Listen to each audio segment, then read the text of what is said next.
दोस्तों, आज आप सबके बीच एक ऐसे आईपीएस की कहानी लेकर आया हूं जिसने बड़े बड़े अपराधियों को घुटने के बल रेंगने के लिए मजबूर कर दिया। ऐसा आईपीएस जो दरोगा की हत्या करने वाले दुर्दांत अपराधी को ढूंढकर चंद दिनों में ही ढेर कर दिया। कहानी ऐसे आईपीएस अफसर की जो बनना तो चाहता था साइकोलॉजिस्ट, लेकिन बन गया आईपीएस अफसर। कहानी उस आईपीएस अफसर की जो विधायक जी को कह सकता हो, सॉरी विधायक जी, मैं नहीं कर सकता। कहानी ऐसे आईपीएस की जो उत्तर प्रदेश के एक बिगड़ैल जिले की कमान संभाला और उस जिले की तस्वीर ही बदल दी। ऐसा आईपीएस जिसे उसकी वीरता के लिए राष्ट्रपति द्वारा गैलेंट्री अवार्ड दिया गया है, पुलिस वीरता पदक से नवाजा जा चुका। जी हाँ दोस्तों, मैं बात कर रहा हूँ प्रतापगढ़ जनपद के पुलिस अधीक्षक 2015 बैच के आईपीएस सतपाल अंतिल की। नमस्कार दोस्तों, आप देखना शुरू कर चुके हैं इस वक्त 6 PM न्यूज और मैं आपका मित्र मोनू विद्रोही। दोस्तों, हरियाणा के सोनीपत जिले में साल 1986 में जन्मे सतपाल अंतिल शुरुआती पढ़ाई लिखाई बहालगढ़ के सिवाह में हुई। सतपाल शुरू में MBA करना चाहते थे क्योंकि पिता कारोबार से जुड़े थे, पिता एक बिजनेसमैन थे, इसलिए बिजनेस की ओर जाना चाहते थे। साल 2002 में इंटरमीडिएट की पढ़ाई करने के बाद आगे की पढ़ाई के लिए चंडीगढ़ चले गए। आगे की पढ़ाई BA और MA इन्होंने साइकोलॉजी विषय से कंप्लीट किया। तो वो कहते हैं ना, नियति प्रबल होती है। आप कितनी भी मेहनत कर लें, आप कितना भी चुनाव कर लें, लेकिन जो प्रकृति को मंजूर होता है होता वही है। इसी दौरान मन में विचार आया सिविल सर्विसेज में जाने के लिए। सतपाल अंतिल एक पत्रकार से बातचीत में बताते हैं कि उन्हें पहले अटेम्प्ट में असफलता हाथ लगी, दूसरे अटेम्प्ट की तैयारी में वो जुट गए। साल 2014 में सतपाल अंतिल को सिविल सर्विसेज में सफलता हाथ लगी, कैडर मिला उत्तर प्रदेश, और इसके बाद शुरू होता है सतपाल अंतिल का उत्तर प्रदेश पुलिस के साथ सफर। पहली पोस्टिंग उत्तर प्रदेश में मिलती है मेरठ में, जहां अपराध अपने चरम पर था। वहां सबसे चर्चित अपराधी उस समय था हसीन मोटा। लूट, हत्या, अपहरण, फिरौती मांगने के लिए मशहूर हुआ करता था उस समय। मोटा पर 11 मुकदमे और अन्य प्रदेशों को मिलाकर उस समय कुल लगभग 50 मुकदमे दर्ज थे। दिसंबर 2017 में इस कुख्यात दुर्दांत अपराधी को सतपाल अंतिल ने अपनी टीम के साथ घेराबंदी की और मुठभेड़ में ढेर कर दिया। सतपाल अंतिल को साल 2019 में बताओ SP सिटी मुजफ्फरनगर तैनाती मिली। उसी समय देश में CAA और NRC का मुद्दा तूल पकड़े हुए था। जगह जगह प्रदर्शन हो रहे थे, जगह जगह आगजनी की घटनाएं हो रही थी, जगह जगह हिंसा की खबरें आ रही थी। CAA और NRC का प्रदर्शन से सबसे ज्यादा पश्चिमी यूपी प्रभावित था। जुमे की नमाज का दिन था। मुजफ्फरनगर में जगह जगह दर्शन के लिए भीड़ इकट्ठा होना शुरू हो गई थी। पेट्रोल बम फेंके जाने लगे, कई जगह आग लगा दी गई थी। भीड़ से अराजक तत्वों द्वारा अवैध हथियारों से गोलियां चलाई जा रही थी। ताकि भीड़ बहुत अधिक थी, पुलिस ने आंसू गैस के गोले छोड़े, हवाई फायरिंग कई जगह पे की गई।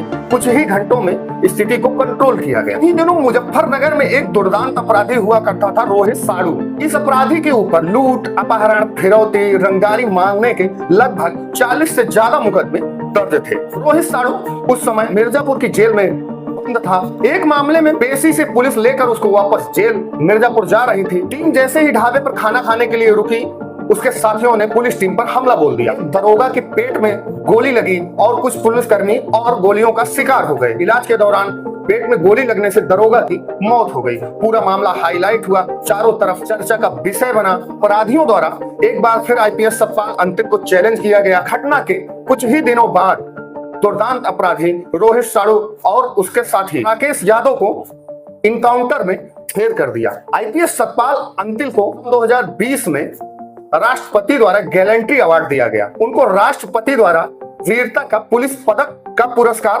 दिया गया। फिर साल आता है जुलाई 2021 का, जब बिगड़ैल जिले प्रतापगढ़ जनपद की कमान आईपीएस सतपाल अंतिल को दी जाती है। प्रतापगढ़ जनपद को तो आप सब जानते हैं, बहुत अच्छे से जानते हैं। ये वही बड़का जिला से मशहूर हुआ करता था, जहां पर पोस्टिंग के बाद कोई भी आईपीएस चार्ज नहीं लेना चाहता था।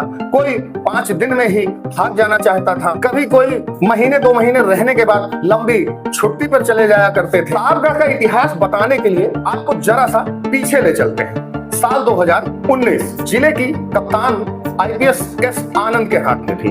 अपराध अपने चरम पर था, शराब माफिया अपने चरम पर थे, अपराध नियंत्रण नहीं हो पा रहा था। हालांकि S आनंद बहुत ही तेज तर्राक सुपर कॉप अफसर माने जाते थे। वित्तीय अपराध पर नियंत्रण के लिए जुलाई 2019 को एसएसपी एसटीएफ में रहे अभिषेक सिंह को जिले की कमान दी जाती है। अभिषेक सिंह ने अपराध को नियंत्रण करने के लिए लगातार प्रयास किया। धीरे धीरे 11 महीने बीत जाने के बाद भी शायद जिले में शांति नहीं बन पा रही थी, इसलिए 16 अगस्त 2020 को अभिषेक सिंह को जिले की कमान से हटाते हुए संजीव त्यागी को जिले की कमान दे दी गई। लेकिन बड़के जिले का नाम ही कुछ ऐसा था कि संजीव त्यागी चार्ज लेने ही नहीं आए। फिर क्या था, दिन बाद 18 अगस्त 2020 को नए आईपीएस अनुराग आर्या को जिले की कमान संभालने के लिए भेजा गया, लेकिन वो भी इस जिले को महज 4 महीने ही चला पाए। फिर अगली कड़ी में साल जनवरी 2021 में चार्ज दिया जाता है आईपीएस अफसर शिवहरि मीणा को। 2.5 महीने ही महज इस बिगड़ैल जिले को वो चला पाए,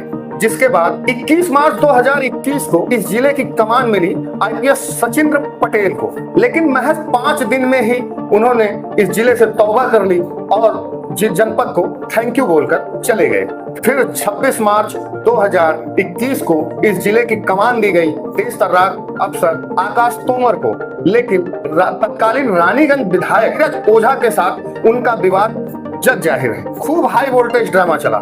इस सब के बाद लगभग 2 महीने चार्ज पर रहने के बाद आकाश तोमर छुट्टी पर चले गए। छुट्टी पर रहने के दौरान इस बीच 3 दिनों के लिए चार्ज धवल जायसवाल को दिया गया।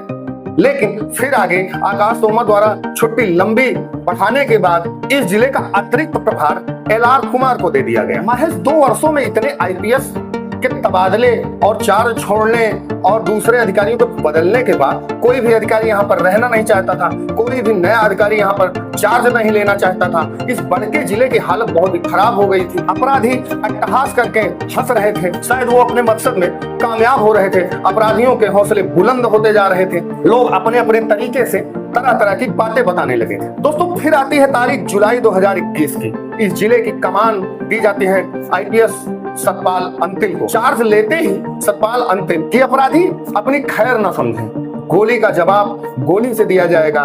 फिर क्या है, ये जिला चल पड़ता है और लगातार 21 से लगभग 3 वर्ष बीतने वाले हैं। आज तक कमान सतपाल अंतिल के हाथों में है। जिले की सूरत बदल चुकी है। जिले में अपराधियों की कमर टूट चुकी है। संगठित अपराधियों के गिरोह की पूरी तरह से नेस्ता नाबूद हो चुके हैं। ये सतपाल अंतिल का ही कारनामा था। इस बिगड़ैल जिले में शेर और बकरियों को एक घाट पर पानी पिलाना शुरू किया, ये उनकी काबिलियत ही थी। जिले के थानों की बात करें तो वो उसके हालात किसी से छुपे हुए नहीं थे। इस जिले में ऐसे भी थाने थे जहां पर बैठना दूभर था। कई थानों में तो गंदगी का ये अंबार था कि अगर रात में आपको 2 घंटे वहां बैठना पड़ जाए तो ऐसा महसूस होता है कि गंदगी से निकले मच्छरों की फौज आपका अपहरण कर लेंगे। लेकिन आज हर थानों की तस्वीर बदल चुकी है। सभी थानों की जर्जर हुई बिल्डिंगें तोड़कर नई बिल्डिंगें बनाई जा रही हैं। अगर ये सब कुछ तस्वीर बदलती हुई तस्वीर संभव हुई है तो वो केवल सतपाल अंतिल की बदौलत। तमाम सारे अपराधियों का इनकाउंटर हुआ, किसी के पैर पे गोली लगी तो किसी के जान पे गोली लगी। कुछ आज जेलों में हैं, जो जमानत पर भी हैं, वो जिला छोड़ने के लिए मजबूर हैं। जिले में सतपाल अंतिल की अगुवाई में सड़कों पर आपको गली चौराहों पर पुलिस दिखना चालू हो गई है। कई नए थाने बनाने का श्रेय हो या कई नई चौकियां स्थापित करने का श्रेय हो या नए पुलिस बूथ बनाने का श्रेय हो, जिले में उन्होंने कई नए थानों की सौगात दी और कई नए थाने अभी नए बनाने का प्रस्ताव उन्होंने शासन को भेज रखा है। जिले में चाहे शराब माफियाओं का रैकेट हो, चाहे संगठित अपराध, लूट, हत्या, भाड़े पर हत्याएं करने वालों का गिरोह रहा हो, सबको घुटने के बल रेंगने के लिए सतपाल अंतिल ने मजबूर कर दिया। आज निश्चित तौर पर यह कहा जा सकता है कि पुलिस की कार्यशैली बदली हुई है, पुलिसिंग बदली हुई है, व्यवस्थाएं बदली हुई है सतपाल अंतिल की अगुवाई में। और अपराधियों में ये खौफ अच्छा लगता है, होना भी चाहिए। पुलिस का खौफ अगर अपराधियों में नहीं रहेगा तो कहां